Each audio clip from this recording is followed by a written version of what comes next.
హల్లెలూయా. చేరు వచ్చిన మీ అందరికీ నా ప్రత్యేకమైన వందనం చెల్లిస్తున్నాను. హల్లెలూయా.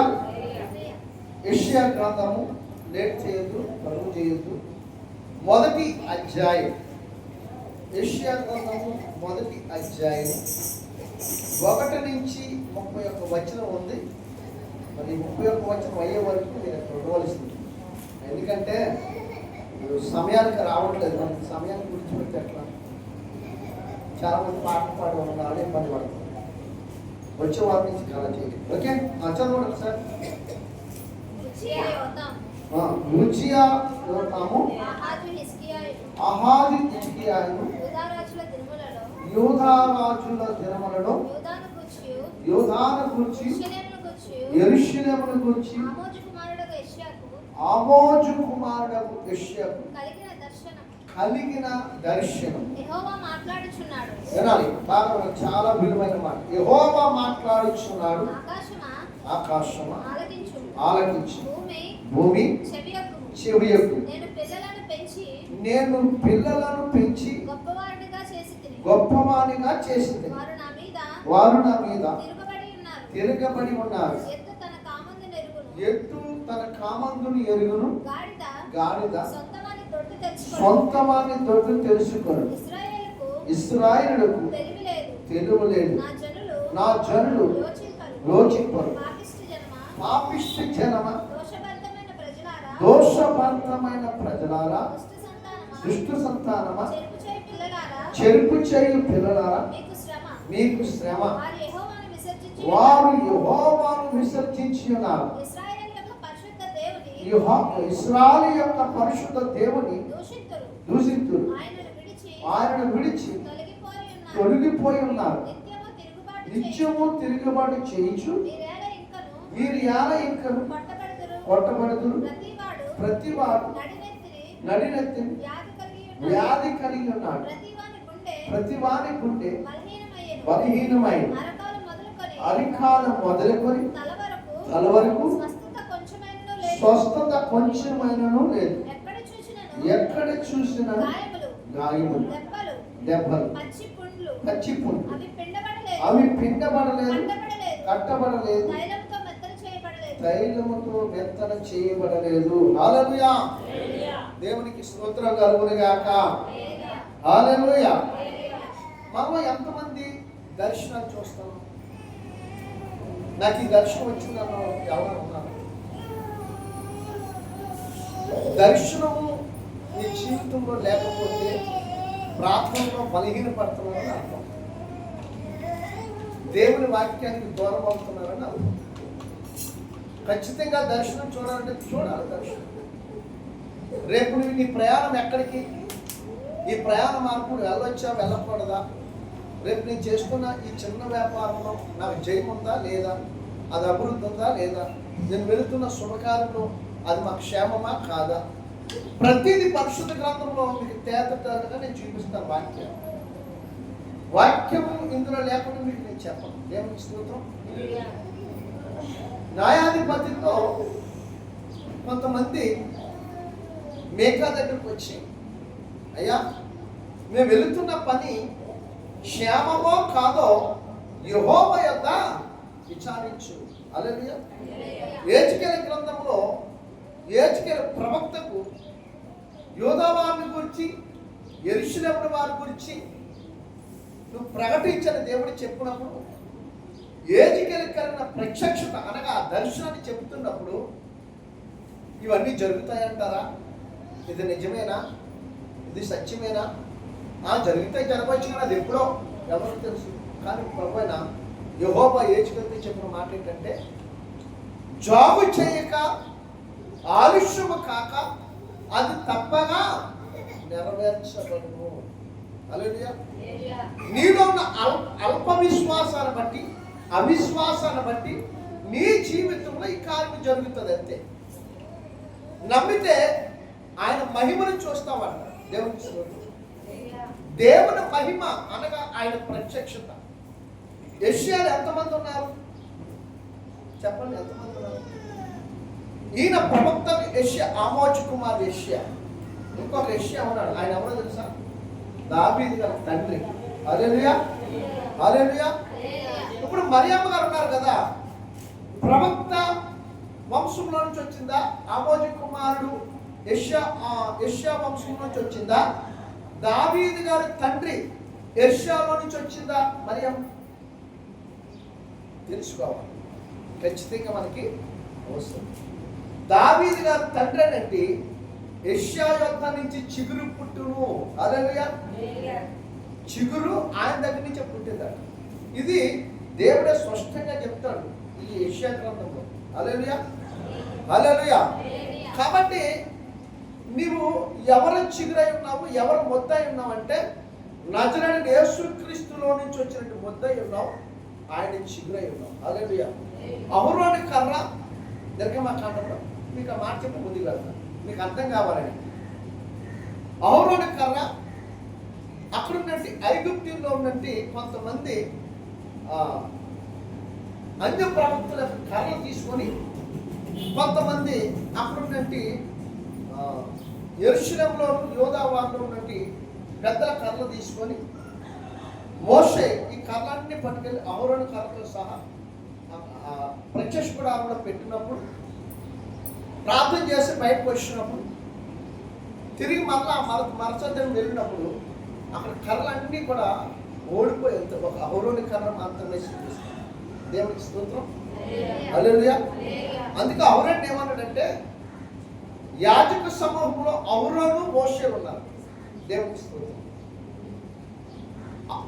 అహరోనుకి మాత్రమే యాజకత్వం తన వంశం వరకు మాత్రమే ఇచ్చారు. ఇక్కడ కొంచెం మనం ఆలోచన చేయవలస్తే మళ్ళీ మోషే పిల్లలకు లేదు, అహరోను సంతతి వారికి మాత్రమే ఆ బాధ్యత. ఇది ఎప్పుడు ఇలా జరుగుతుందంటే మనం ఈ 99వ కీర్తన చదవడం మీకు అర్థమవుతుంది. అక్కడ ఇంకొక భక్తులు కనపడతాడు, ఆయనే ప్రవక్తకు సమయోగి. దేవునికి స్తోత్రం. హల్లెలూయా, హల్లెలూయా.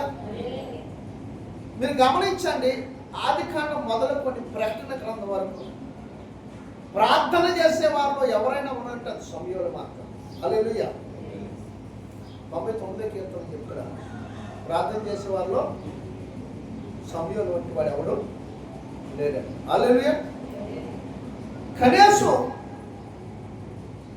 మన జీవితంలో దేవుని పట్ల, లేదు నీ కుటుంబం పట్ల, లేదు నీ ఆత్మీయ జీవితం పట్ల నీ ప్రార్థన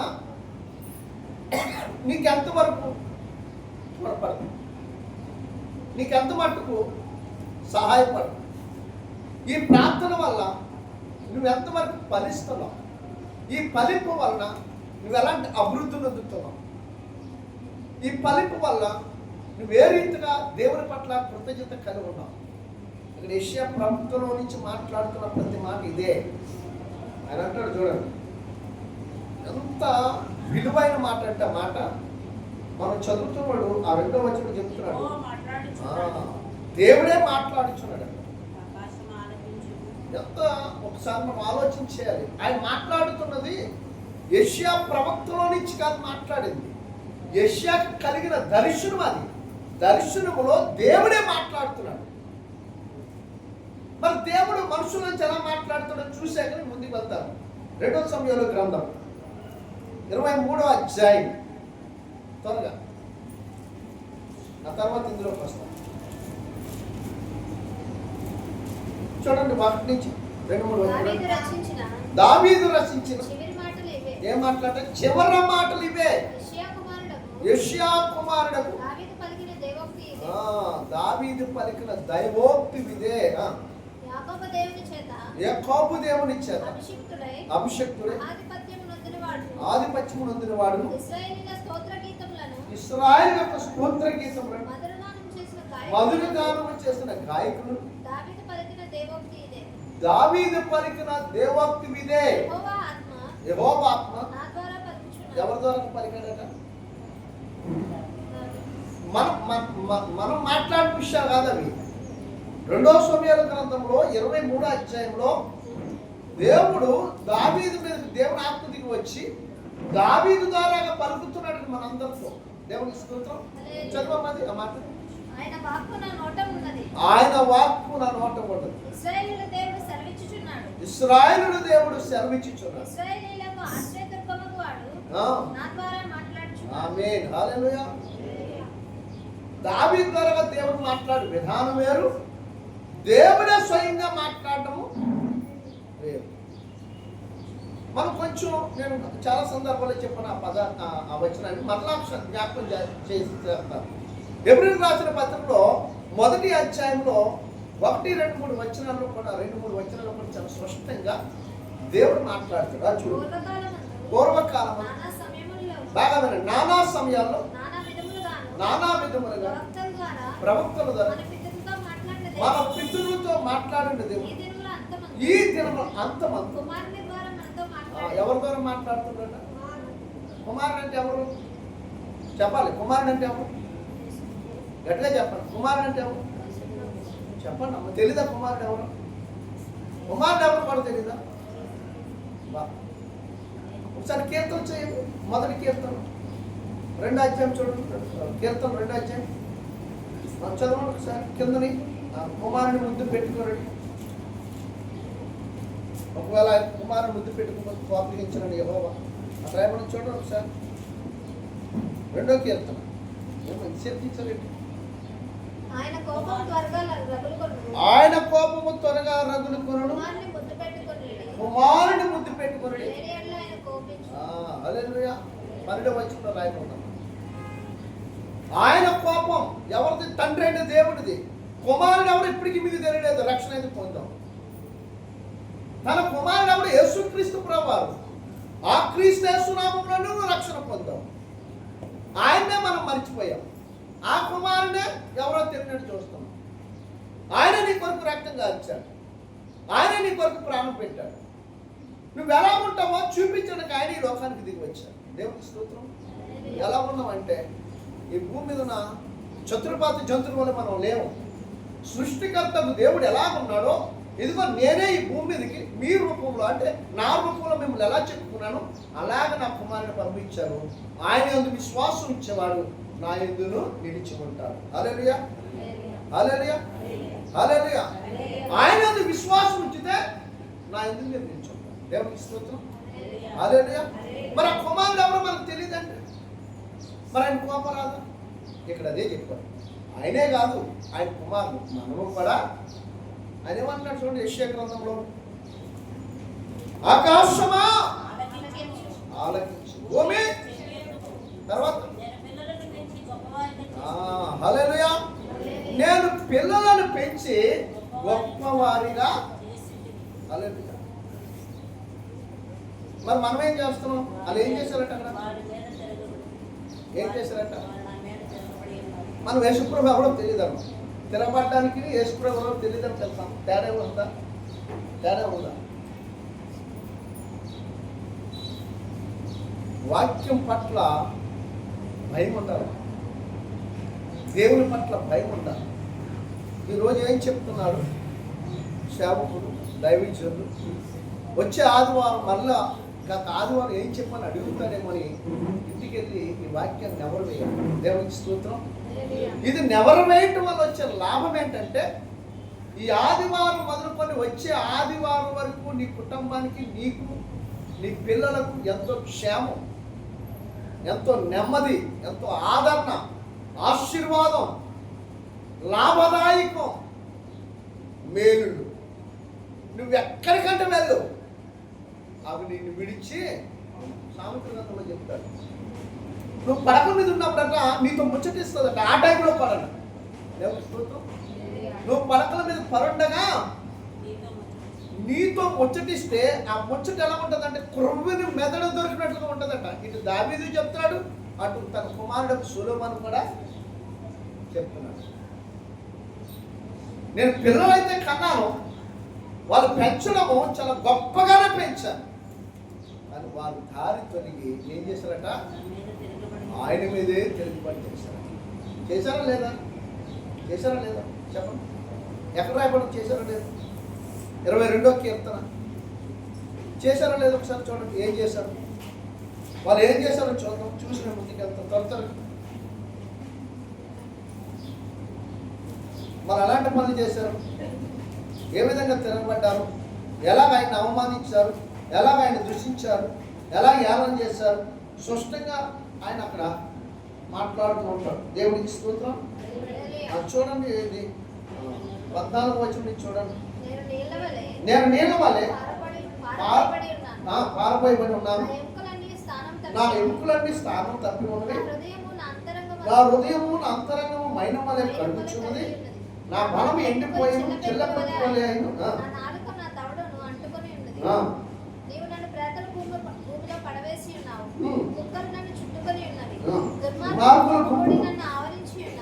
వారు నా చేతులను నా పాదములను పొడిచి ఉన్నారు. నా ఎముకలన్నీ నేను లెక్కింపగలను. వారు నిదానించు నన్ను తేరి చూచుచున్నారు. నా వస్త్రము వారు పంచుకొచ్చున్నారు. నా అంగీ కొరకు చీట్లు వేయుచున్నారు.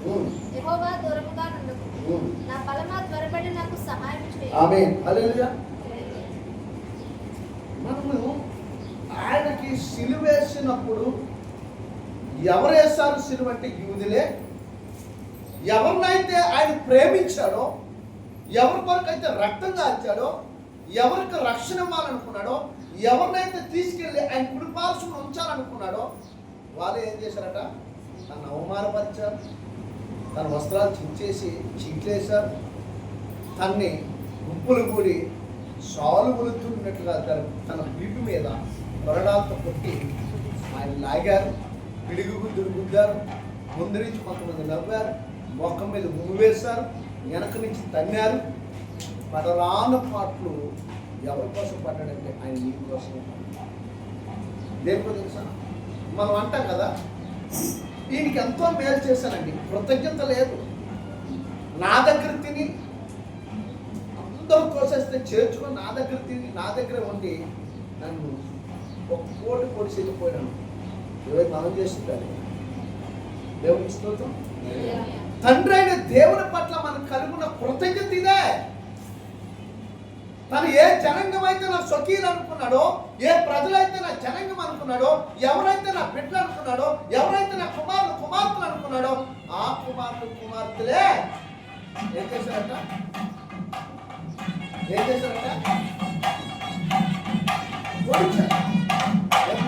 ఎరగనట్టు వారా? యేసయ్యంటే ఎవరో తెలియనట్టు వారా? జీవము కలిగిన దేవుడు ఎవరో, భూమాకాశమును సృజించిన సృష్టికర్త ఎవరో తెలీదా? యూదులకి తెలీదా? ఇశ్రాయేలు జనాంగానికి తెలీదా? యెరూషలేము కాపురస్తులకి నీకు నాకు తెలీదా? తెలిసే కదా మారు మనసు పొందాం. కష్టం వచ్చింది, బాధ వచ్చింది, దుఃఖం వచ్చింది, ఆపద వచ్చింది. ప్రతి పరిస్థితుల బట్టి ఒక సువార్తకుడు సువార్తకురాలు లేదో ఈ యొక్క మైక తరంగాలతో వెళ్ళే మాట నీ హృదయాన్ని తాకి, నీ మనసును తాకి యేసు ప్రభువు నన్ను బాగు చేస్తాడట. నేను చాలా ఆశ్రమాలు తిరిగాను, చాలా హాస్పిటల్ తిరిగాను, చాలా మంది వైద్యుల దగ్గరికి వెళ్ళాను. నా ధర్మంతా ఏమైపోయింది, నా ఆస్తి అంతా పోయింది. ఆయన నా ఒంటిలో ఉన్న, నా దేహంలో ఉన్న కుళ్ళి పోలే, ఆ జబ్బు పోలే, ఆ వ్యాధి పోలే. అది నన్ను పట్టి పీడిస్తుంది. ప్రాణం అయితే ఉంది కానీ తన దేహాన్ని అంటుకొని ఉందట వ్యాధి. 22 అదే కదా చెప్పాడు. నా దవడ, నా నాలుకను ఎంత భయంకరమైన పరిస్థితి. ఎవరి గురించి ఈ శ్రమ పడ్డాడు? ఎవరి కోసం ఈ విధమైన సహనముతో ఆయన భరించాడు? 6 దినాలు కష్టపడండి, వెళ్ళండి, నిజమే, కానీ సమయాన్ని పాటించి. పాస్టర్ గారు రాలేదన్నది, పాస్టర్ గారికి మీకు సంబంధం లేదు, అది దేవునికి ఆయనకి సంబంధం. నువ్వు లెక్కప్ప చెప్పక్కర్లేదు దైవ సేవకుల విషయంలో. నీకు ఒక్కంతేమో ఆయనకు 2 నేను భరించాలనుకున్నవాడు నిర్లక్ష్యముగాను, అర్థమవుతుందా, తనకి ఇష్టం వచ్చినట్లుగాను, తనకు నచ్చినట్లుగాను వెళ్దాంలే చూద్దాంలే అనుకుంటాడు. అది దేవునిపై ఉన్నవాడు ఖచ్చితంగా సమయానుకూలంగా ఆయన సన్నిధిని చేరుతాడు. దేవునికి స్తోత్రం. హల్లెలూయా, హల్లెలూయా.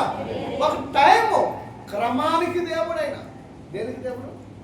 దేనికి అదే ఉన్నారా? దేవుడు అంటేనే క్రమం, క్రమం అంటేనే దేవుడు.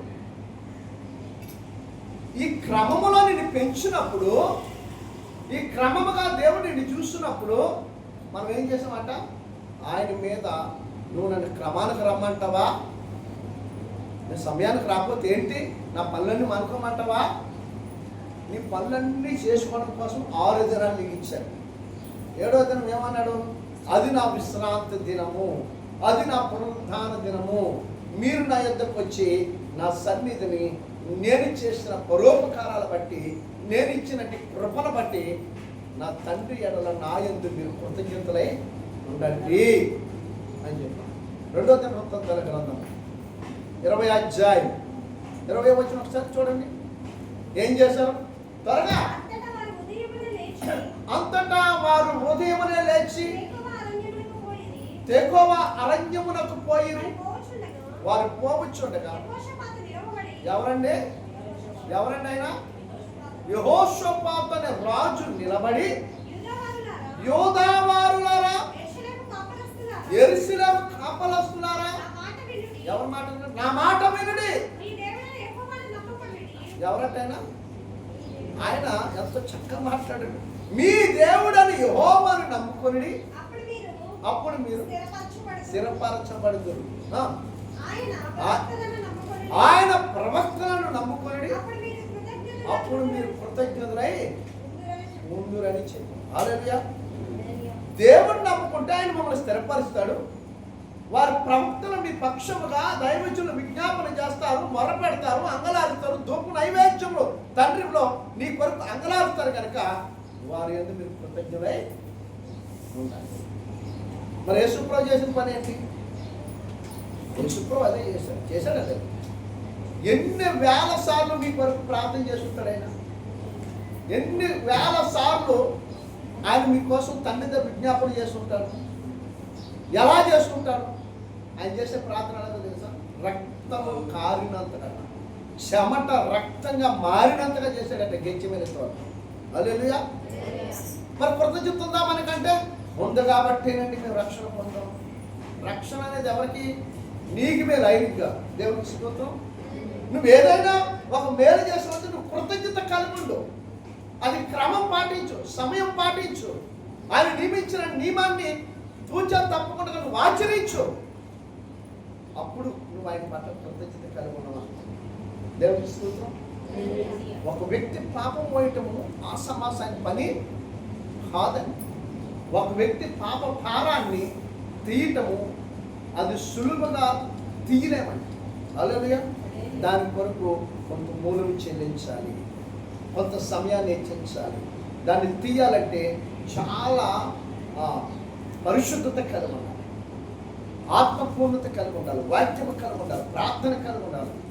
ఇది లేకపోతే ఒక వ్యక్తిలో ఉన్న పాపాన్ని తీసి యేసుక్రీస్తు శిలువ మ్రాను మీదకి ఆయన వీపు వెనకతోటి విసరడం చాలా కష్టమండి.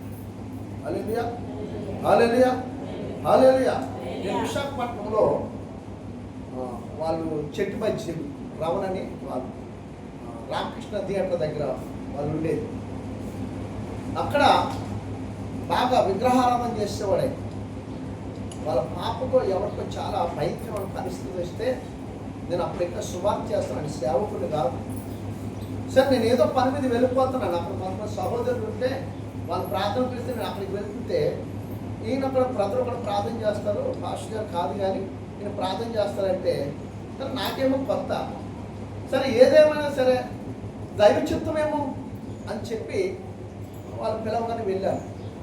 వెళ్ళిన తర్వాత చూసేటప్పటికి అప్పటికే తన భార్యకి దురాత్మ పట్టం. దేవునికి స్తోత్రం. వాళ్ళు నాకు చెప్పలేదు, మామూలుగా ప్రార్థన చేశారేమో అనుకున్నాను.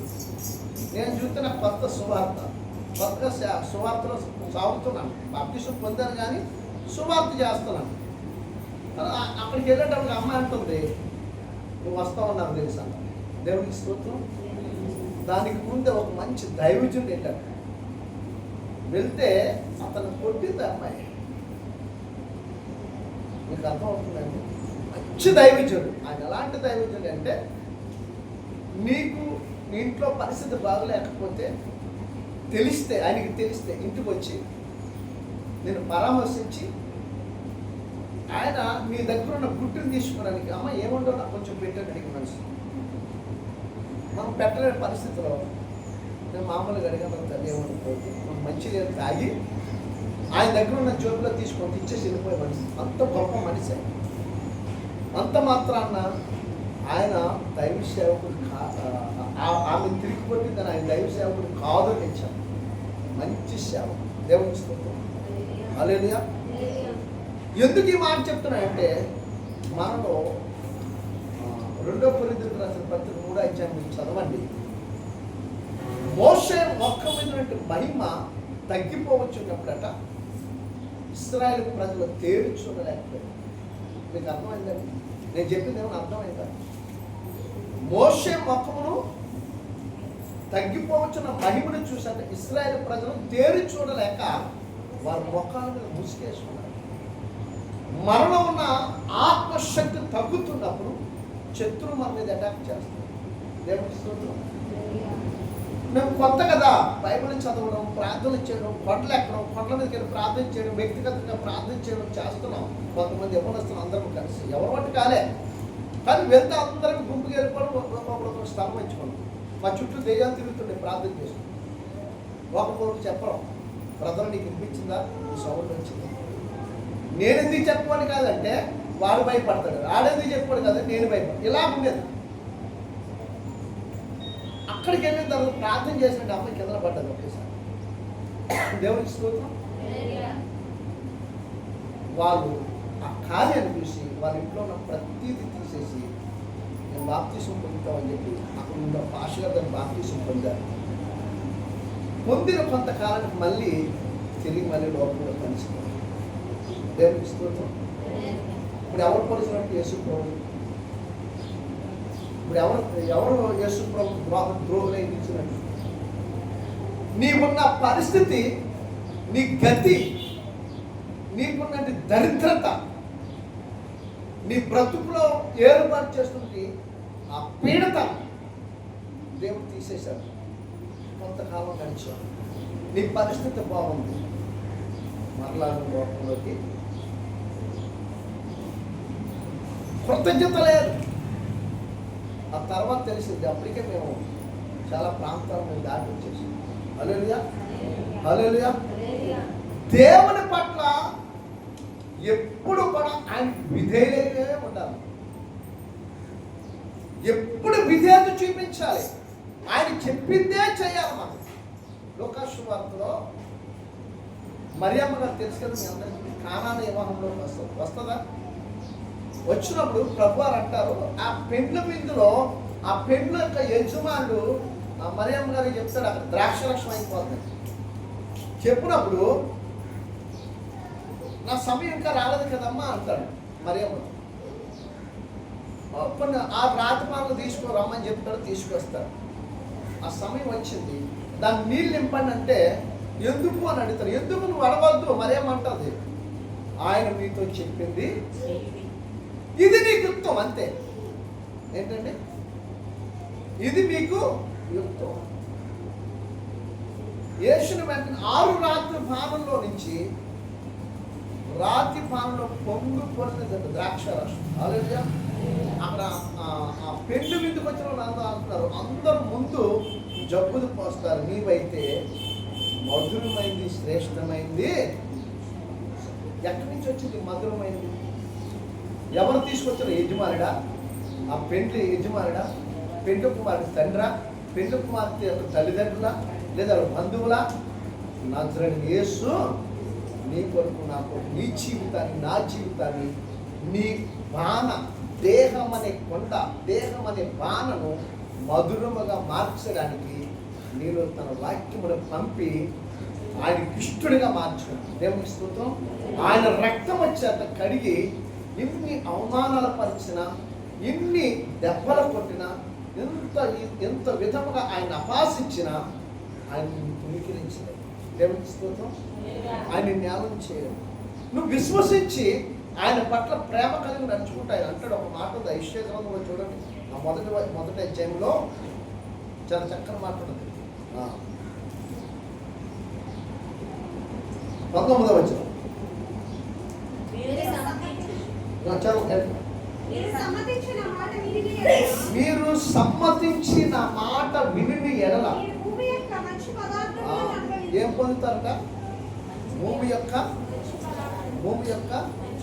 మంచి పదార్థం. అది ఒక నరుడికి ఒక మనుషుడికి మాత్రమే సాధ్యం. భూమి మీద ఉన్న ప్రతి ఫలాన్ని దేవుడు నీకు ఇస్తాడు. పశువులు చూడండి, ఆవుల్ని, గేదెల్ని, మేకల్ని, అది ఆకులు గడ్డే వేస్తాడు. వాటికి ఫలభరితమైన భూసారమైన పంటలు ఇవ్వలేదు వాటికి. ఆ ఫలభరితమైన పంట దేవుడు నీకు ఇచ్చాడు. ఆ భూఫలము దేవుడు నీకు ఇచ్చాడు. ఆకుకూరలు నీకు ఇచ్చాడు. ధాన్యాన్ని నీకు ఇచ్చాడు. ఖర్జూరము నీకు ఇస్తాడు. ద్రాక్ష నీకు ఇచ్చాడు. దానిమ్మలు నీకు ఇచ్చాడు. శ్రేష్టమైన ప్రతి పంటను మంచి గోధుమలతో నేను తృప్తిపరుస్తాను. మంచి గోధుమలతో విలువైన అన్ని నీకు ఇచ్చాడు. నువ్వు ఆయన మాట విను. ఆయనకి కృతజ్ఞత కలుగు. ఆయన ఎడల నువ్వు లోబడి ఆయన సన్నిధిని నువ్వు వెతుకున్నావు. సమయాన్ని, క్రమాన్ని నువ్వు పాటించు. ఒక మాట చెప్పి నేను ముగించేస్తాను. చూడండి 6వ వచనం. ఆమేన్. హల్లెలూయా. ఎక్కడ చూసినా గాయములు, దెబ్బలు, పచ్చిపుండు, మెండలేదు, కట్టబడలేదు, తైలముతో. 5వ వచనంలో చెప్తాడు చూడండి ఎలా ఉంటుంది, దారుణంగా ఉంటుందో మాట. ఇదే మాట 17 అధ్యాయంలో కూడా ఉంటుంది. అరికాలం మొదలుకొని నడినెత్తి వరకు ఏముందట? వ్యాధి. మన దేహంలో కొంచెం కూడా స్వస్థత మనం అనుకుంటున్నాం. నాకు చాలా యాదనే ఉన్నది. ఎవరంతా ఆరోగ్యంగా ఉన్నారు?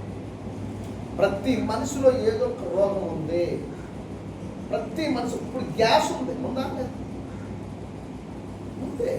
ఇది లేదని లేదు, కానీ దానిలో కూడా నీకు జయమిచ్చి హెల్తీగా, ఆరోగ్యముగా నీకు శక్తినిచ్చి నీ ప్రాణానికి నెమ్మదినిచ్చిన వారు ఎవరైనా ఉన్నారంటే అది నజరేయుడైన యేసుక్రీస్తు ప్రభువారు మాత్రమే.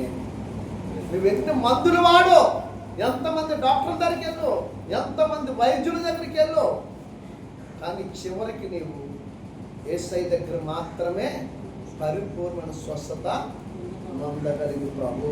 ఇందులో సందేహం అయితే ఏమీ లేదు. చివరికి ఆయనే చేయగలరా?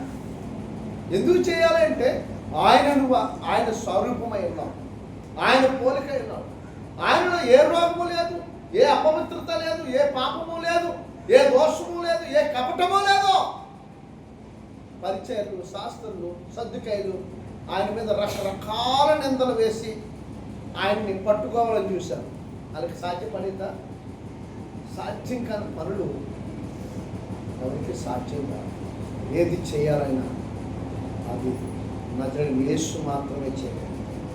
దేవుడు ఆయన స్వయంగా మోషేతో కూడా మాట్లాడాడు. నిర్మాకాండం కూడా ఇచ్చాడు. దేవుడు మాట్లాడగలుగుతాడు, నీతో మాట్లాడుతాడు. వ్యక్తిగతంగా రహస్యమందు నీ తండ్రికి నువ్వు మొరపెట్టు. నువ్వు గదిలోనికి వెళ్ళి ప్రార్థించు. మత్తయి సువార్త 6వ అధ్యాయంలో చెప్తాడు 17-18 వచనాలు. రహస్యమందు నా చూచి నీకు ప్రతిఫలం ఇస్తాడు. చూచిన తండ్రి నీతో మాట్లాడతాడు, ముఖీముఖిగా మాట్లాడతాడు. మాట్లాడే ధైర్యము, సామర్థ్యత పొందుకునే కృప నీకుండా మాట్లాడతాడు. అలాగే తన దాసుల ద్వారా మాట్లాడతాడు. దావీదు నుంచి మాట్లాడాడు, ఇర్మియా నుంచి మాట్లాడాడు. ఇర్మియా 1వ అధ్యాయం చదువు. ఇర్మియా నుంచి మాట్లాడాడు, యెజ్కేలు నుంచి మాట్లాడాడు, మీకాలో నుంచి మాట్లాడాడు, సమూయేలు నుంచి మాట్లాడాడు. నన్ను మాట్లాడే దేవుడు. హల్లెలూయా. ఫిలిప్పు కుమార్తె నుంచి మాట్లాడాడు. ఆయన ఈరోజు నీతో ఎందుకు మాట్లాడు ప్రభు అంటే ఖచ్చితంగా నీతో మాట్లాడే దేవుడు. ఆయన ఏమి రాయి కాదు, రప్ప కాదు, మట్టి కాదు, చెట్టు కాదు, పుట్ట కాదు. జీవము కలిగిన దేవుడు, సృష్టికర్తకు దేవుడు. నువ్వు నడిస్తే నీ వెంట నడిచే దేవుడు, నువ్వు పిలిస్తే నీతో పలికి నీతో మాట్లాడే దేవుడు. ఆయన ఏమి ఒక చోట అలా ఉండిపోయేవాడుగా చలనం లేని వ్యక్తి కాదు, జీవము కలిగినవి. దేవునికి స్తోత్రం. అందుకనే నిన్ను నన్ను కూడా జీవము కలిగిన వారిగా చేయటానికి ఈ లోకంలో నుంచి వేరుపరిచి నేను గొప్పవారిగా చెయ్యాలని ఆయన పెంచుతుంటే మనం ఏం చేస్తున్నాం? ఆయనకి విరోధమైన పనులు చేసి ఆయనకి వ్యతిరేకంగా జీవిస్తూ చెయ్యరాని పనులు చేసుకుంటూ నిర్లక్ష్య పెట్టి ఆయన్ని సన్నిధికి దూరం అవుతూ క్రమానికి దూరం అవుతూ ప్రతి విషయంలో అందు ఆయనకు విరోధంగా నడుచుకుంది. అందుకే ఏమన్నాడంటే, నేను పిల్లల కన్నాను గొప్పవారిగా చేస్తాను, కానీ వారు నా మీద గొప్ప దౌర్భాగ్యమైన మాట ఏంటంటే, అసలు ప్రవక్తులతో చెప్పట్లేదు ఆయన, యాజకులతో చెప్పట్లేదు ఆ మాటలు. మీకు అర్థమవుతుంది? రాజులతో చెప్పట్లే, అధికారులతో చెప్పట్లే, ఈ ఏరియాలో ఉన్న ప్రెసిడెంట్కి చెప్పట్లే, మన జిల్లా కలెక్టర్ గారికి చెప్పట్లే, మన ఎమ్మెల్యే గారికి చెప్పట్లే. ఆయన ఎవరు చెప్తున్నాడు? మనం సిగ్గుపడవలసిన మాట, ఆకాశమా భూమి వాటిని సాక్ష్యంగా పెడుతున్నాడు మన మీద వాటిని సాక్ష్యంగా పెడుతున్నాడు. మీకు ఎన్నిసార్లు చెప్పలేదు? వెళ్ళి ఆకాశం అడగండి. మిమ్మల్ని ఎన్నిసార్లు గద్దించలేదు? నువ్వు నివసిస్తున్న భూమిని అడుగు. నీకు ఎన్నోసార్లు ఎత్తునోరు పట్టుకొని నేను ఒక మార్పు చూడాలి, నువ్వు నాలా ఉండాలి, నా పోలికలో రావాలి, నా స్వరూపం నువ్వు కలిగి ఉండాలి, నా ప్రాణం నీవే, నా దేహం నీవే, సమస్తం నీవే, నీవు నేను ఒకటే. ఎన్నిసార్లు ఎత్తునోరు పట్టుకొని చెప్పాను, నీకు తెలీదా? వెళ్ళి ఆకాశాన్ని అడిగి. ఒక సినిమా రీల్ చూపించినట్టు చూపిస్తున్నా, మన బ్రతుకుని ఒక రీల్ చూపించినట్టు. నువ్వు కూర్చుంటున్న స్థలం చెప్తారు, నువ్వు కరుణెత్తి చూస్తే ఆకాశం చెప్తారు. సమయాన్ని పాటించాలి, క్రమాన్ని పాటించాలి. దేవుని సన్నిధిని వదిలి. నువ్వు 6 దినాలు ఎందుకు రాలేదని దేవుని అన్నాడు. 7వ దినం ఖచ్చితంగా దేవుని సన్నిధి. నువ్వు తీసుకున్న తీర్మానం, నువ్వు చేసిన ప్రమాణం తప్పకుండా అయ్యగారు ఖచ్చితంగా పునరుత్థానం వస్తాను, గుడికి వస్తానండి. ప్రతి విషయంలో కృతజ్ఞత కలిగి ఉంటానండి. పంచభూతాల సాక్షిగా, సంగమ సాక్షిగా, నా యజమానుడు, నా తల్లిదండ్రుల సాక్షిగా తీర్మానం తీసుకొని మారు మనసు పొందాలని చెప్పి బాప్తిసం పొందుతూ ఆ దినం ఒక వాగ్దానం తీసుకొని ఆ దినం నేను ప్రభు బలలో పాల్గొనిస్తున్నారయ్యి ప్రభు యొక్క రక్తమాంసాలు నువ్వు తీసుకొని ఆయన దేహంలో ఒక అవయముగాను, ఆయన శరీరంలో ఒక భాగముగాను, ఆయన ఆత్మలో నీ ఆత్మ ఏకమయ్యేలాగాను, ఆయన సంఘంలో ఒక బిడ్డగాను, ఆయన రాజ్యంలో వారసుడిగా ముద్రింపబడి ఆ దినము నువ్వు తీసుకున్న ప్రమాణం ఏమైంది, తీర్మానం ఏమైంది? ఆయన మాట ఇచ్చారు, నా చేతుల నుండి ఎవడు అపారంపలేదు. ఆయన అలాగే కాస్తున్నాడు, నీకు తెలియట్లేదు అంటే. ఆయన కాయకపోతే ఎంతమంది ఇక్కడ ఉంటామండి? ఆయన కాయకపోతే ఉంటావా? ఎవడు అపారింపలేకపోతున్నాడు. కాకపోతే ఆయనకి ఇష్టలుగా మనం ఉండలేము. నువ్వు ఆయన మాట విను, నువ్వు సమ్మతించిన మాట విని నీ ఎడలా నువ్వు ఎక్కడికి పరిగెత్తదు, అన్ని నీ ఎదురుగా వస్తాయి. ఆమేన్. హల్లెలూయా, హల్లెలూయా. ప్రజలు నీ ఎదురుకు వచ్చి నిన్నే తీసుకెళ్తారు. దేవునికి స్తోత్రం. ప్రభుకి అసాధ్యమైనది ఏమీ లేదు, ఆయనకు సమస్తము సాధ్యమే. కనుక ప్రియమైన దేవుడు పెట్టారా, అందరూ ప్రార్థన చేస్తున్నారా? ప్రార్థన చేయండి. 40 దినాల ఉపవాసాలు చక్కగా సాగుతున్నాయి. ఎవరు వచ్చినా ఎవరు రాకపోయినా ఆగిపోయేదేమీ కాదు. వచ్చిన వారు దీవించబడతారు. హల్లెలూయా, హల్లెలూయా. రావాలనే ఆశపడుతున్నాం, రావాలని ప్రతిరోజు ప్రార్థన చేస్తాం. దేవునికి స్తోత్రం. హల్లెలూయా. కాబట్టి ఉన్న కొద్ది దినాలు ఉన్నాయి, ఈ కొద్ది దినాల్లో దయచేసి పాలుభాగస్తులు అవ్వండి, ప్రభు ఆశీర్వాదాలు పొందండి. దేవునికి స్తోత్రం. హల్లెలూయా.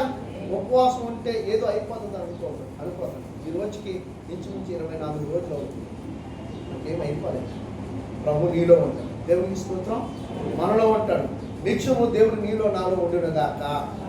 ఆమేన్. నిత్యము దేవుడని యెహోవా ఆత్మ చేత నీవు నేను నింపబడుదుము గాక. ఆమేన్. పరలోకమందున దేవుని ఆశీర్వాదం మనందరం పొందుకుందుము గాక. భూమి యొక్క మంచి పదార్థాలు యేసు క్రీస్తు నామమున మనం అనుభవించుదుము గాక. యెహోవా మాట మనం విందుము గాక. ఆయన మాట మనం సమ్మతించుదుము గాక. భూమి యొక్క ప్రతి పరశ సంబంధమైన ఆశీర్వాదం, భూ సంబంధమైన ఆశీర్వాదం మనం అనుభవించుదుము గాక. సియోను నుండి యెహోవా మనల్ని ఆశీర్వదించును గాక. ఆమేన్. దేవుడి కొద్ది మాటలు దీవించి ఆశీర్వదించును గాక. ఆమేన్, ఆమేన్, అందరూ లేచి నిలబడదాం, కానుకలు సమర్పించుకుందాం.